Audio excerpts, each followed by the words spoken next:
दोस्तों, pharma sector में भारतीय कंपनियां काफी तेजी से आगे बढ़ रही है। आज लगभग दुनिया के हर देश में भारत में बनाए गए फार्मा प्रोडक्ट की सप्लाई की जाती है। सिर्फ इसलिए नहीं क्योंकि भारत में बनाए गए सिरप, मेडिसिन और वैक्सीन दूसरे देशों के मुकाबले 30 से 40% तक सस्ते होते हैं, बल्कि इसलिए भी क्योंकि हमारी फार्मा कंपनी द्वारा बनाए गए प्रोडक्ट्स इंटरनेशनल स्टैंडर्ड के हिसाब से परफेक्ट माने जाते हैं, जिसकी वजह से दुनिया भर में कई देश भारतीय फार्मा प्रोडक्ट को इस्तेमाल करना अपनी पहली पसंद समझते हैं। पर हाल ही में सामने निकल कर आ रही घटनाओं ने भारत की चिंता काफी ज्यादा बढ़ा दी है, क्योंकि पिछले कुछ महीनों में भारत के फार्मा कंपनियों पर कुछ काफी गंभीर आरोप लगाए गए, जिनमें से कुछ आरोपों पर तो वर्ल्ड हेल्थ ऑर्गेनाइजेशन तक ने भारतीय फार्मा कंपनियों को शक के घेरे में रखा। लेकिन हमारे लिए स्थिति और भी ज्यादा चिंताजनक होती जा रही है, क्योंकि अब बात सिर्फ कंप्लेन या छोटे मोटे एलर्जिक रिएक्शन का नहीं, बल्कि सैकड़ों लोगों की जान से जुड़ी हुई है, जिसके तहत दो भारतीय फार्मा कंपनियों के खिलाफ एक काफी बड़ा कदम उठाते हुए अमेरिका ने इन दोनों ही कंपनियों के सामानों को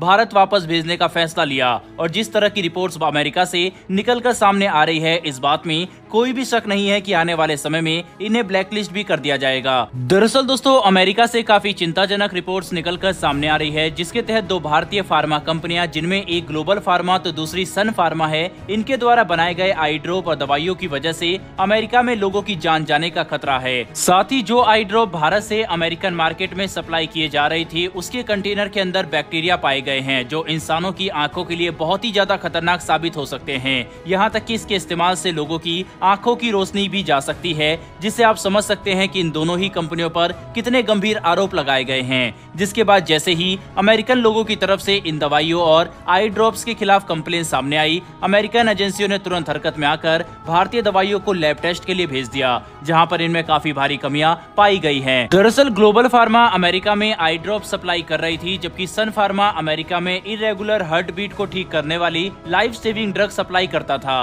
पर अब इन दोनों ही कंपनियों के मेडिकल प्रोडक्ट्स पर काफी सीरियस एलिगेशन लगाए गए हैं, जिसके बाद दोनों ही कंपनियों ने अपने प्रोडक्ट अमेरिका से वापस बुलाना भी शुरू कर दिया है। आपको ये बात जानकर हैरानी होगी कि ग्लोबल फार्मा द्वारा सप्लाई किए गए आई ड्रॉप की वजह से अमेरिका से पिछले कुछ महीनों में 3 लोगों की मौत और अंधेपन के 8 केसेस और दर्जनों भर इन्फेक्शन के केसेस सामने आए हैं, जिसके बाद अमेरिका ने इन भारतीय कंपनियों के खिलाफ इन्वेस्टिगेशन करके ये बड़ा कदम उठाया है। हालांकि अभी तक सन फार्मा और ग्लोबल फार्मा को अमेरिका की तरफ से ब्लैकलिस्ट नहीं किया गया है, लेकिन जिस तरह से हालात बिगड़ रहे हैं, इस बात में कोई भी शक नहीं है कि इन दोनों ही कंपनियों को लीगल ट्रायल और वर्स्ट केस सिनेरियो में ब्लैकलिस्ट का भी सामना करना पड़ सकता है। वहीं पर अब भारतीय कंपनियों के खिलाफ लगातार बढ़ते कंप्लेन और दूसरे देशों में भारतीय दवाइयों की वजह से लोगों की मौत और इन्फेक्शन के बढ़ते आंकड़ों को देखते हुए भारत काफी परेशान है, क्योंकि पिछले साल अफ्रीकन देश गाम्बिया से 66 बच्चों की मौत की खबर सामने आई थी, जिसकी वजह भारतीय कफ सिरप को बताया गया था। जिसके बाद मामले की गंभीरता को समझते हुए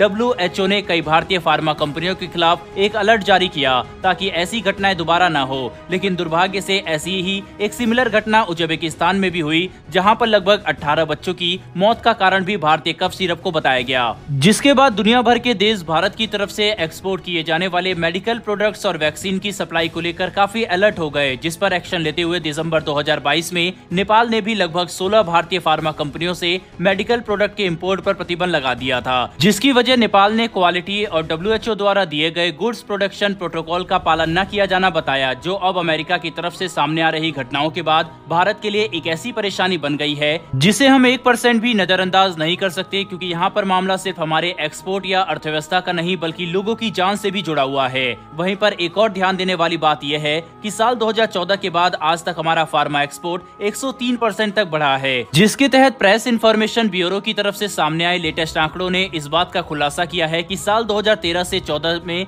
जहां भारत का फार्मा एक्सपोर्ट 90,000 करोड़ का था, आज यही फार्मा एक्सपोर्ट 1,83,000 करोड़ तक पहुंच चुका है। जिससे ये बात साफ हो जाती है कि भारतीय फार्मा कंपनियां काफी बड़ी संख्या में दुनिया भर के देशों में अपनी पकड़ मजबूत कर रही है। पर इस बढ़ते एक्सपोर्ट के साथ हमारे लिए हमारे प्रोडक्ट की क्वालिटी को मैनेज करना सबसे बड़ी चुनौती है, क्योंकि अगर मेडिकल प्रोडक्ट जैसे कि सिरप, मेडिसिन और वैक्सीन के प्रोडक्शन में किसी भी तरह के प्रोटोकॉल को सही ढंग से फॉलो नहीं किया जाता, तो ये हजारों लोगों की जान भी ले सकते हैं। ऐसे में हम इसे सिर्फ इकोनॉमी से जोड़कर नहीं देख सकते, इसीलिए भारत को हर उस कंपनी पर कड़ी कार्रवाई करनी चाहिए जो मेडिकल प्रोडक्ट बनाने में किसी भी तरह की इग्नोरेंस दिखा रहे हैं और अपने प्रोडक्ट की क्वालिटी के साथ लोगों की जान से भी खेलने का जोखिम उठा रहे हैं। साथ ही दोषी पाए जाने पर हमें इन सभी कंपनियों पर क्रिमिनल केस भी चलाना चाहिए ताकि एक एग्जाम्पल सेट किया जा सके। बहरहाल दोस्तों, इस वीडियो में इतना ही, लेकिन इस विषय पर आपकी क्या राय है कमेंट बॉक्स में लिखकर जरूर बताइएगा। साथ ही हमारी आने वाली डेली वर्ल्ड अफेयर से जुड़ी ऐसी वीडियोस के लिए चैनल को सब्सक्राइब कर बेल नोटिफिकेशन अवश्य दबा लें। फिर मिलेंगे ऐसी एक नई वीडियो के साथ। धन्यवाद। जय हिंद।